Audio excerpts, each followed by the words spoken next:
के तपाईलाई कहिले यस्तो महसुस भएको छ कि तपाईँ जति धेरै असल बन्नुहुन्छ, मानिसहरूले तपाईलाई त्यति नै कमजोर सम्झन्छन्? के तपाईको विनम्रता र सोझोपनलाई मानिसहरूले तपाईको लाचारी ठानेका छन्? यदि तपाईको उत्तर हो भने आजको यो भिडियो तपाईकै लागि हो। किनकि महान आचार्य चाणक्य भन्छन्, जङ्गलमा सबैभन्दा पहिले सोझो रुख नै काटिन्छ, बाङ्गो रुखलाई त कसैले छुन पनि डराउँछ। नमस्ते तथा हार्दिक स्वागत छ सम्पूर्ण दर्शकवृन्दलाई हाम्रो च्यानल सक्सेस मन्त्रमा। आज हामी चाणक्यको त्यो नीतिको पर्दाफास गर्नेछौँ जुन सुन्दा तपाईलाई अचम्म लाग्न सक्छ। चाणक्यले आफ्ना प्रिय शिष्य चन्द्रगुप्तलाई भनेका थिए, थोरै कठोर बन्न सिक, तब मात्र यो संसारले तिम्रो इज्जत गर्नेछ। यो सुनेर चन्द्रगुप्त पनि छक्क परे। सधैँ नैतिकता र धर्मको पाठ पढाउने गुरुले यस्तो कुरा किन गर्नुभयो? के कठोर बनेर इज्जत कमाइन्छ? यो कस्तो नीति हो? आचार्यले मुस्कुराउँदै जवाफ दिनुभयो, चन्द्रगुप्त, मेरो भन्नुको अर्थ दुष्ट वा अधर्मी बन्नु होइन। मेरो भन्नुको अर्थ आवश्यकताभन्दा बढी सोझो र सबैका लागि उपलब्ध नबन्नु। किनकि संसारले तिम्रो भलाइको होइन, तिम्रो शक्तिको सम्मान गर्छ। आज हामी यही रहस्यलाई एउटा कालजयी कथा र चाणक्यका 3 शक्तिशाली नियमहरू मार्फत बुझ्नेछौँ, जसले तपाईँको जीवन हेर्ने दृष्टिकोणलाई सधैँका लागि बदलिदिनेछन्। त्यसैले यो भिडियोलाई अन्त्यसम्म ध्यानपूर्वक हेर्नुहोला। एक दिन सम्राट चन्द्रगुप्त आफ्ना गुरु आचार्य चाणक्यको कुटीमा पुगे। उनी केही गहिरो सोचमा डुबेका देखिन्थे। चन्द्रगुप्तले भने, गुरुदेव, म एउटा दुविधामा छु। मैले देखेको छु, समाजमा जो व्यक्ति अलि कठोर छ, आफ्नो कुरामा अडिग रहन्छ र आफ्नो शक्ति प्रदर्शन गर्न डराउँदैन, मानिसहरू उसँग डराउँछन् र उसको सम्मान पनि गर्छन्। तर जो व्यक्ति विनम्र, दयालु र सबैको भलो चिताउँछ, उसलाई मानिसहरूले हेप्छन्, उसको कुरा काट्छन् र उसलाई कमजोर ठान्छन्। यस्तो किन हुन्छ गुरुदेव? के विनम्रता र सज्जनताको कुनै मूल्य छैन? चाणक्यले चन्द्रगुप्तको आँखामा हेरेर मुस्कुराउँदै जवाफ दिनुभयो, तिम्रो प्रश्न नै संसारको सबैभन्दा ठूलो यथार्थ हो। यो संसारले शक्तिलाई पुज्छ। यहाँ अत्यधिक विनम्रतालाई कमजोरीको पर्याय मानिन्छ। जसले आफ्नो सीमा निर्धारण गर्न जान्दैन र आफ्नो आत्मसम्मानको रक्षा गर्न सक्दैन, उसलाई कसैले सम्मान गर्दैन। आऊ, म तिमीलाई एउटा कथा सुनाउँछु जसले तिम्रो यो दुविधालाई जरैदेखि समाप्त गरिदिनेछ। धेरै समय पहिलेको कुरा हो। एउटा घना जङ्गलमा जहाँ विभिन्न जीवजन्तुहरू बस्थे, त्यहाँ एउटा विशाल र शक्तिशाली हात्ती पनि बस्थ्यो। त्यो हात्ती आफ्नो शक्तिका लागि प्रख्यात थियो। उसले एकै झट्कामा ठूल्ठूला रुखहरू उखेल्न सक्थ्यो र उसको गर्जनले पुरै जङ्गल काप्थ्यो। उसको बाटोमा पर्न कोही पनि चाहँदैनथ्यो। गाउँलेहरू र अन्य जनावरहरू उसको शक्ति देखेर डराउँथे र उसलाई टाढैबाट सम्मान गर्थे। त्यही जङ्गलको किनारमा एक महान तपस्वी महात्मा बस्थे। उनी अहिंसा र करुणाका पुजारी हुनुहुन्थ्यो। एक दिन महात्माले देखे कि त्यो हात्तीले आफ्नो बाटो छेकेकोमा रिसाएर एउटा सानो झुप्रो भत्काइदियो। महात्मा हात्तीको नजिक गएर स्नेहपूर्वक भने, हे गजराज, तिमी यो जङ्गलकै सबैभन्दा शक्तिशाली प्राणी हौ, तर शक्ति विनाशका लागि होइन, रक्षाका लागि प्रयोग हुनुपर्छ। तिमीले आफ्नो क्रोधमा निर्दोषलाई दुःख दिइरहेका छौ।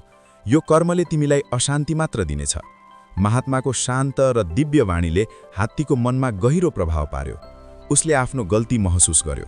महात्माले भने, म तिमीलाई शान्तिको मार्ग देखाउँछु, तर तिमीले वाचा गर्नुपर्छ कि आजदेखि तिमीले आफ्नो शक्ति कसैलाई हानि पुर्याउन प्रयोग गर्ने छैनौ। हात्तीले महात्मालाई वचन दियो कि अब उसले कहिल्यै कसैलाई दुःख दिने छैन। बिस्तारै यो खबर पुरै जङ्गल र गाउँभरि फैलियो कि त्यो शक्तिशाली हात्ती अब एकदमै शान्त र अहिंसक भएको छ। सुरुमा त मानिसहरू डराए, तर जब उनीहरूले हात्तीलाई चुपचाप र शान्त देखे, उनीहरूको डर हराउँदै गयो। अब जे भयो त्यो हात्तीले कल्पना पनि गरेको थिएन। जुन मानिसहरू पहिले उसको छायाबाट पनि तर्सिन्थे, अब उनीहरू उसको जिस्काउन थाले। गाउँका केटाहरू उसको सुँड तान्थे, उसको शरीरमा फलफुलका कोयाले हान्थे, कोही त झन् उसको ढाडमा चढेर उफ्रन्थे। पहिले जसको एक गर्जनले सबैलाई चुप लगाउँथ्यो, आज ऊ सबैको मनोरञ्जनको साधन बनेको थियो। हात्तीले महात्माको वचन सम्झेर सबै अपमान र पीडा चुपचाप सहन्थ्यो। केही महिनामै उसको अवस्था दयनीय भयो। उसको शरीरमा सानातिना चोटहरू थिए। उसको आँखामा उदासी छाएको थियो। ऊ अब जङ्गलको एक कुनामा एक्लै बस्न थाल्यो ताकि मानिसहरूको नजरबाट बच्न सकोस्। केही समयपछि ती महात्मा फेरि त्यही बाटो भएर गुज्रे। उनले त्यो हात्तीलाई अत्यन्तै दुखी र कमजोर अवस्थामा देखे। उनले सोधे, गजराज, तिम्रो यो हालत कसरी भयो? तिमी त यो जङ्गलकै राजा जस्तै थियो। हात्तीको आँखाबाट आँसुको धारा बग्यो। उसले भन्यो, गुरुदेव, यो सब तपाईँको उपदेशको परिणाम हो। तपाईँले मलाई अहिंसक बन्न भन्नुभयो, मैले कसैलाई हानि पुर्याइन। तर जब मैले आफ्नो शक्ति देखाउन छोडेँ, मानिसहरूले मलाई कमजोर ठाने र मेरो अपमान गर्न थाले। के भलाइ र शान्तिको पुरस्कार यही हो? महात्माले गहिरो सास लिएर स्नेहपूर्वक हात्तीको सुँडमा हात राखेर भने, हे प्रिय गजराज, तिमीले मेरो कुराको गलत अर्थ लगायौ। मैले तिमीलाई मानिसहरूलाई कुल्चन र झुप्रो भत्काउन मनाही गरेको थिएँ, तर मैले तिमीलाई आफ्नो गर्जन गर्नबाट रोकेको थिइनँ। हात्तीले आश्चर्यचकित भएर महात्मातिर हेर्यो। महात्माले अगाडि भने, मैले तिमीलाई शक्तिको दुरुपयोग गर्नबाट रोकेको थिएँ, तर आफ्नो शक्ति प्रदर्शन गर्नबाट रोकेको थिइनँ। तिमीले कसैलाई हानि पुर्याउन आवश्यक थिएन, तर तिम्रो एक शक्तिशाली गर्जनलाई उनीहरूलाई तर्साउन पर्याप्त थियो। तिमीले जमिनमा एकपटक जोडले खुट्टा बजारेको भए उनीहरू भाग्ने थिए, तर तिमीले आफ्नो सम्पूर्ण शक्ति नै लुकायौ र आफूलाई निरीह साबित गर्यौ। याद राख, संसारले तिम्रो भलाइलाई तब मात्र सम्मान गर्छ जब उसलाई थाहा हुन्छ कि तिमीसँग हानि पुर्याउने शक्ति पनि छ, तर तिमी त्यसलाई नियन्त्रणमा राख्छौ। मैले तिमीलाई विनाश छोड्न भनेको थिएँ, आफ्नो स्वाभिमान होइन। यति भनेर चाणक्य चुप भए। चन्द्रगुप्तको आँखामा एउटा नयाँ चमक थियो। उनले भने, गुरुदेव, आज मैले बुझेँ, अत्यधिक विनम्रता र सोझोपन पनि आत्मघाती हुन सक्छ। हामीले दयालु हुनुपर्छ, तर आफ्नो रक्षा पनि गर्न सिक्नुपर्छ। मानिसहरूलाई यो आभास हुनुपर्छ कि हामी शान्त छौँ तर कमजोर छैनौँ। चाणक्यले भने, ठिक भन्यौ राजन, यही नै राजधर्म हो र यही नै जीवन धर्म हो। साथीहरू, यो कथाले हामीलाई एउटा गहिरो पाठ सिकाउँछ। समाजमा सम्मान पाउनका लागि केवल असल भएर पुग्दैन, बुद्धिमान र चतुर पनि हुनुपर्छ। अब हामी चाणक्यले बताएका ती 5 अचूक नियमहरूबारे चर्चा गर्नेछौँ, जसलाई आफ्नो जीवनमा लागू गरेर तपाईले समाजमा आफ्नो सम्मान र प्रतिष्ठा स्थापना गर्न सक्नुहुन्छ। नियम 1, आवश्यकता परेमा मात्र बोल्नुहोस्। बोलीको शक्ति। चाणक्य भन्छन्, बाणीमा नै मिठास हुन्छ र बाणीमा नै विष। जो व्यक्ति कम बोल्छ र तौलेर बोल्छ, उसको हरेक शब्द शक्तिशाली हुन्छ। जब तपाईँ अनावश्यक रूपमा बोलिरहनुहुन्छ, हरेक विषयमा आफ्नो राय दिनुहुन्छ, चाहे तपाईँलाई त्यसको ज्ञान होस् वा नहोस्, तब बिस्तारले तपाईँको कुराको मूल्य घट्दै जान्छ। मानिसहरूले तपाईँलाई हल्का रूपमा लिन थाल्छन्। धेरै बोल्ने व्यक्तिलाई अक्सर मानिसहरूले गफाडी वा गम्भीर नभएको भनेर पछाडि कुरा काट्छन्। नेपाली उदाहरण, गाउँको चौतारी वा शहरको चिया पसलको गफ सम्झनुहोस्। त्यहाँ एकजना व्यक्ति हुन्छ जो देशको राजनीतिदेखि लिएर छिमेकीको घरको झगडासम्म सबै विषयमा बोलिरहेको हुन्छ। उसले सबैलाई सल्लाह दिन्छ, तर त्यही समूहमा एकजना पाका व्यक्ति चुपचाप सबैको कुरा सुनिरहनु भएको हुन्छ। जब सबै बोलेर थाक्छन्, उहाँले 1-2 वाक्य यस्तो बोल्नुहुन्छ जसले पुरै बहसलाई नयाँ मोड दिन्छ र सबै चुप लाग्छन्। कसको सम्मान बढी भयो? निश्चय नै कम बोल्ने तर सारगर्भित कुरा गर्ने व्यक्तिको। धेरै बोल्दा तपाईले गल्ती गर्ने सम्भावना पनि बढ्छ। तपाईले नचाहँदा नचाहँदै पनि केही यस्तो बोल्न सक्नुहुन्छ जसले पछि तपाईलाई नै समस्यामा पार्न सक्छ। मौनता आफैमा एक शक्ति हो। यसले तपाईलाई रहस्यमयी र गम्भीर बनाउँछ। यो नियम कसरी अपनाउने? पहिले सुन्नुहोस् अनि बोल्नुहोस्। कुनै पनि कुराकानीमा तुरुन्तै प्रतिक्रिया दिनुको सट्टा पहिला ध्यान दिएर सुन्नुहोस्। कुरालाई पुरै बुझ्नुहोस्, मनमनै त्यसको विश्लेषण गर्नुहोस् अनि मात्र आफ्नो विचार राख्नुहोस्। जबसम्म नसोधिए सल्लाह नदिनुहोस्। यो बानी बसाल्न अलि गाह्रो छ, तर अत्यन्तै प्रभावकारी छ। जबसम्म कसैले तपाईको सल्लाह वा राय माग्दैन, चुप रहनुहोस्। यसले तपाईको सल्लाहको मूल्य बढाउँछ। छोटो र स्पष्ट बोल्नुहोस्। आफ्नो कुरालाई घुमाई फिराई भन्नुको सट्टा सिधा र स्पष्ट शब्दमा राख्नुहोस्। 100 शब्दमा भन्न सकिने कुरालाई 10 शब्दमा भन्न सिक्नुहोस्। नियम 2, बिना निमन्त्रणा कतै नजानुहोस्। आफ्नो मूल्य बुझ्नुहोस्। चाणक्य नीति अनुसार जुन ठाउँमा तिम्रो सम्मान छैन, त्यहाँ जानु भनेको आफ्नो आत्मसम्मानलाई आफैले कुल्चिनु हो। जब तपाईँ बिना बोलाएको वा बिना आवश्यकता कुनै ठाउँमा पुग्नुहुन्छ, तपाईले अप्रत्यक्ष रूपमा आफूलाई सस्तो र सधैँ उपलब्ध बनाइरहनु भएको हुन्छ। मानिसहरूले तपाईलाई महत्त्व दिन छोड्छन् किनकि उनीहरूलाई लाग्छ यो त जहिले पनि आइहाल्छ। तपाईको उपस्थितिको कुनै विशेष मूल्य रहँदैन। तपाईको टोल छिमेकमा कुनै पूजा, भोज वा कार्यक्रम हुँदा विचार गर्नुहोस्। कोही यस्ता व्यक्ति हुन्छन् जो जहाँ जे भए पनि पुगिहाल्छन्, चाहे उनीहरूलाई बोलाइएको होस् वा नहोस्। सुरुमा त मानिसहरूले केही नभन्लान्, तर पछि तिनै मानिसहरूको पछाडि कुरा काटिन्छ। फलानु त जहाँ पनि अनौठो भएर पुगिहाल्छ। अर्कोतर्फ जो बोलाउँदा मात्र जान्छ, उसको उपस्थितिलाई विशेष मानिन्छ र उसलाई सम्मान पनि दिइन्छ। यस्तै 2 जनाको निजी कुराकानीमा गएर हस्तक्षेप गर्ने वा कसैको भरको झगडामा बिना बोलाई चासो लिने बानीले पनि तपाईको इज्जत घटाउँछ। यस्ता व्यक्तिलाई चकचकेको संज्ञा दिइन्छ। यो नियम कसरी अपनाउने? आफ्नो समयको कदर गर्नुहोस्। आफूलाई कुनै न कुनै काममा व्यस्त राख्नुहोस् र आफ्नो समयलाई मूल्यवान बनाउनुहोस्। जब तपाईँ आफ्नो समयको कदर गर्नुहुन्छ, अरूले पनि तपाईँको समयको कदर गर्न थाल्छन्। पर्खनुहोस्, यदि कसैलाई तपाईँको आवश्यकता छ वा उनीहरू तपाईँलाई भेट्न चाहन्छन् भने उनीहरूले आफै सम्पर्क गर्नेछन्। जबरजस्ती कसैको जीवनमा प्रवेश गर्ने प्रयास नगर्नुहोस्। नाइ भन्न सिक्नुहोस्। हरेक ठाउँमा उपलब्ध हुने बानी त्याग्नुहोस्। कहिलेकाहीँ निमन्त्रणालाई पनि विनम्रतापूर्वक अस्वीकार गर्नाले तपाईँको महत्त्व बढ्छ। नियम 3, हरेक परिस्थितिमा शान्त र धैर्य रहनुहोस्। भावनाहरूमाथि नियन्त्रण। चाणक्य भन्छन्, क्रोधित व्यक्तिसँग सत्य बोल्ने क्षमता हुँदैन र उसको निर्णय सधैँ गलत हुन्छ। सम्मान कमाउने सबैभन्दा ठूलो हतियार हो धैर्य। जो व्यक्ति साना साना कुरामा रिसाउँछ, चिच्याउँछ वा तुरुन्तै प्रतिक्रिया दिन्छ, उसलाई मानिसहरूले अपरिपक्व अर्थात् इम्मच्योर ठान्छन्। यस्ता व्यक्तिहरूलाई अरूले सजिलै उक्साउन सक्छन्। तपाईको शान्त स्वभावले तपाईको गम्भीरता र बुद्धिमत्ता झल्काउँछ। नेपाली उदाहरण। कुनै सरकारी कार्यालयको लाइनमा उभिएको कल्पना गर्नुहोस्। काम ढिलो भइरहेको छ। एकजना मान्छे रिसले आगो हुन्छ र कर्मचारीसँग चिच्याएर झगडा गर्न थाल्छ। परिणाम के हुन्छ? उसको काम झन ढिलो हुन्छ वा कर्मचारीले उसलाई झन दुःख दिन्छ। अर्कोतर्फ जो धैर्य राख्छ, शान्त भएर आफ्नो पालो पर्खन्छ र कर्मचारीसँग नम्रतापूर्वक कुरा गर्छ, सम्भावना बढी छ कि उसको काम छिटो र सहजै हुन्छ। समाजले यस्तै स्थिर र सन्तुलित व्यक्तिहरूको सम्मान गर्छ, झगडालु र रिसाएको होइन। शान्त रहनुको अर्थ कमजोर हुनु वा अन्याय सहनु होइन। यसको अर्थ सही समय र सही तरिकाले आफ्नो प्रतिक्रिया दिनु हो। यो नियम कसरी अपनाउने? तुरन्तै प्रतिक्रिया नदिनुहोस्।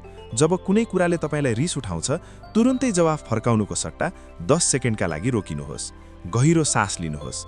यति गर्नाले मात्र पनि तपाईको आधा रिस शान्त हुन्छ। परिस्थितिलाई व्यक्तिगत रूपमा नलिनुहोस्। धेरैजसो समयमा मानिसहरूले जे भन्छन् वा गर्छन् त्यो उनीहरूको आफ्नै समस्या वा सोचको प्रतिबिम्ब हुन्छ, तपाईको होइन। सही समयको प्रतीक्षा गर्नुहोस्। यदि कसैले तपाईलाई अपमान गरेको छ भने त्यही तुरुन्तै झगडा गर्नुभन्दा शान्त रहनुहोस्। पछि सही समय र स्थानमा आफ्नो कुरा दृढताका साथ राख्नुहोस्। तपाईको शान्त तर दृढ आवाजमा बढी शक्ति हुनेछ।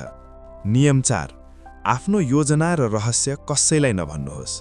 चाणक्य भन्छन्, आफ्नो रहस्य कसैलाई नबताऊ। यो बानीले तिमीलाई एक दिन समाप्त गरिदिनेछ। काम सुरु गर्नु अघि नै त्यसको ढोल पिट्नु मूर्खताको सबैभन्दा ठूलो निशानी हो। जब तपाईँ आफ्नो भविष्यको योजना वा आफ्नो गोप्य कुरा सबैलाई भन्दै हिँड्नुहुन्छ, तपाईले आफूलाई 3 वटा खतरामा पारिरहनु भएको छ। ईर्ष्या र बाधा। तपाईको प्रगति देखेर जल्ने मानिसहरूले तपाईको योजनामा बाधा हाल्न सक्छन् वा तपाईलाई निरुत्साहित गर्न सक्छन्। विचारको चोरी। तपाईको राम्रो योजना सुनेर अरू कसैले त्यसलाई चोरेर आफैले कार्यान्वयन गर्न सक्छन्। असफलतामा उपहास। यदि कुनै कारणवश तपाईँ आफ्नो योजनामा सफल हुनु भएन भने तिनै मानिसहरू जसलाई तपाईँले सुनाउनु भएको थियो उनीहरूले तपाईँको पछाडि हाँसो उडाउँछन् र तपाईँलाई कमजोर ठान्छन्। नेपाली यथार्थवादी उदाहरण। एकजना युवाले विदेश जाने योजना बनायो। उसले भिसा प्रक्रिया सुरु गर्नु अघि नै आफ्नो टोल, छिमेक, आफन्त सबैलाई म त अब विदेश जाँदैछु भनेर सुनायो। परिणाम के भयो? कोही आफन्तले ईर्ष्या गरे, कोहीले किन जानु पर्यो, यतै के छैन भनेर निरुत्साहित गरे। दुर्भाग्यवश उसको भिसा लागेन। अब ऊ जहाँ जान्छ मानिसहरूले उसलाई हेरेर खै त विदेश गएन भनेर व्यङ्ग्य गर्छन्। यदि उसले चुपचाप आफ्नो काम गरेको भए यो अपमान सहनु पर्दैन थियो। आफ्नो लक्ष्य प्राप्त नभएसम्म त्यसको बारेमा कसैलाई नभन्नुहोस्। तपाईको सफलताले आफै सबैलाई जवाफ दिनेछ। सही व्यक्तिसँग मात्र सल्लाह लिनुहोस्। यदि सल्लाह लिनै परे आफ्नो क्षेत्रका विज्ञ वा अत्यन्त विश्वसिलो गुरु वा मित्रसँग मात्र लिनुहोस् जो तपाईको भलो चाहन्छन्। आफ्नो व्यक्तिगत जीवनलाई प्राइभेट राख्नुहोस्। तपाईको हरेक कुरा सबैले जान्नु जरुरी छैन। जति कम मानिसलाई तपाईको बारेमा थाहा हुन्छ, तपाईँ त्यति नै शक्तिशाली बन्नुहुन्छ। नियम 5, आफ्नो दुःख र कमजोरी कहिल्यै प्रदर्शन नगर्नुहोस्। आत्मसम्मानको रक्षा। चाणक्य भन्छन्, संसारमा तपाईको दुःख बुझ्ने कोही हुँदैन, बरु मानिसहरू तपाईको कमजोरीको फाइदा उठाउन तयार रहन्छन्। एक सोझो र भावुक व्यक्तिलाई जब कुनै दुःख वा समस्या आइपर्छ, उसले भेटे जति सबैसँग आफ्नो पीडा सुनाउन थाल्छ। उसलाई लाग्छ कि सहानुभूति पाउँदा मन हल्का हुन्छ, तर वास्तविकता उल्टो छ। धेरै जसो मानिसहरू तपाईको अगाडि बिचरा भनेर झुटो सहानुभूति देखाउँछन्, तर पछाडि तपाईको दुःखलाई मनोरञ्जनको विषय बनाउँछन्। केही धूर्त मानिसहरूले त तपाईको त्यही कमजोरीलाई समातेर भविष्यमा तपाईलाई नै हानि पुर्याउन सक्छन्। मानौ कसैलाई व्यापारमा घाटा भयो वा घरमा आर्थिक समस्या पर्यो। उसले यो समस्या हरेक साथीभाइ र छिमेकीलाई सुनाउँदै हिँड्यो। केही समयपछि उसले के देख्यो भने जसले उसलाई सहयोग गर्ने बाचा गरेका थिए उनीहरू टाढिन थाले। उसको समस्या टोलभर गफको विषय बन्यो। पहिले उसलाई सम्मान गर्ने मानिसहरूले पनि अब उसलाई हेप्न थाले। उसको दुःख कम भएन, बरु उसको आत्मसम्मान र इज्जत दुवै गुम्यो। यो नियम कसरी अपनाउने? आफ्नो दुःखलाई शक्तिमा बदल्नुहोस्। जब तपाईलाई दुःख पर्छ, त्यसलाई सबैलाई सुनाएर कमजोर बन्नुको सट्टा त्यो दुःखबाट सिक्नुहोस् र अझै बलियो बन्ने प्रण गर्नुहोस्। विश्वासी पात्रको पहिचान गर्नुहोस्। आफ्नो मनको बह पोख्नका लागि 1 वा 2 जना मात्र अत्यन्तै विश्वासिलो साथी वा परिवारको सदस्य छान्नुहोस्। सबैलाई आफ्नो दुःखको भारी नबोकाउनुहोस्। सार्वजनिक रूपमा बलियो देखिनुहोस्। जस्तोसुकै आधी आए पनि बाहिर दुनियाँको अगाडि आफूलाई सम्हालेर प्रस्तुत हुनुहोस्। तपाईको यो आत्मविश्वास देखेर तपाईलाई कमजोर बनाउन खोज्नेहरू आफै पछि हट्छन्। साथीहरू, चाणक्यको कठोर बन्नुको वास्तविक अर्थ दुष्ट बन्नु होइन, बरु रणनीतिक र बुद्धिमान बन्नु हो। आवश्यकता भन्दा बढी नबोल्नुहोस् ताकि तपाईको हरेक शब्दको वजन होस्। बिना बोलाएको कतै नजानुहोस् ताकि तपाईको उपस्थितिको मूल्य होस्। हरेक अवस्थामा शान्त रहनुहोस् ताकि तपाईको निर्णयमा शक्ति होस्। आफ्नो योजना पूरा नभएसम्म गोप्य राख्नुहोस् ताकि कुनै बाधा नआओस्। आफ्नो दुःख सबैलाई नदेखाउनुहोस् ताकि तपाईको आत्मसम्मान कायम रहोस्। याद राख्नुहोस्, संसारले तपाईको भलाइलाई तब मात्र सम्मान गर्छ जब त्यो भलाइको पछाडि शक्ति र बुद्धिको आड हुन्छ। एउटा फल भरिएको रुख जसको वरिपरि बार लगाइएको छैन, त्यसलाई जो कोहीले पनि ढुङ्गा हान्छ। तर त्यही रुखको वरिपरि काँडे तारको बार लगाइने हो भने मानिसहरू टागैबाट त्यसको सुन्दरताको प्रशंसा गर्छन्। त्यसैले त्यो हात्ती जस्तो नबन्नुहोस् जसले आफ्नो अस्तित्व नै बिर्स्यो, बरु त्यो हात्ती बन्नुहोस् जसले कसैलाई कुल्चन छोड्यो तर आफ्नो आत्मरक्षा र सम्मानका लागि गर्जन कहिल्यै छोडेन। तपाईलाई यो भिडियो कस्तो लाग्यो? के तपाईले पनि आफ्नो जीवनमा यस्तो अनुभव गर्नुभएको छ? कृपया आफ्नो विचार तल कमेन्ट बक्समा लेख्नुहोला।